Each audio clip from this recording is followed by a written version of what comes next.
I think we have three different levels of visitation going on simultaneously. One is corporeal beings in a physical body, most likely anatomically similar to us, a bilateral bipedal organism with two forward-facing eyes, maybe Do you one or think two sets it's of hands. what we eventually become?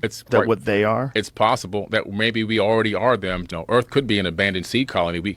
Every culture that I've talked to indigenously around the planet all say they were seeded on this planet by Pleiadians or other beings, star brothers in various different places. So Like the it's pretty Dogons. interesting. Like the Dogons, the Nomo, the Hopi, and the Lakota tribe, the Star Brothers. The Aboriginal elders say that they were seeded here by Pleiadians. All of a sudden, why is everybody having the same story that we were brought here? We could be genetically, I don't believe we're even from Earth, to be quite honest with you. Our circadian rhythm doesn't even match Earth's rotation on its axis. We're slightly off. It's actually better tuned to Mars.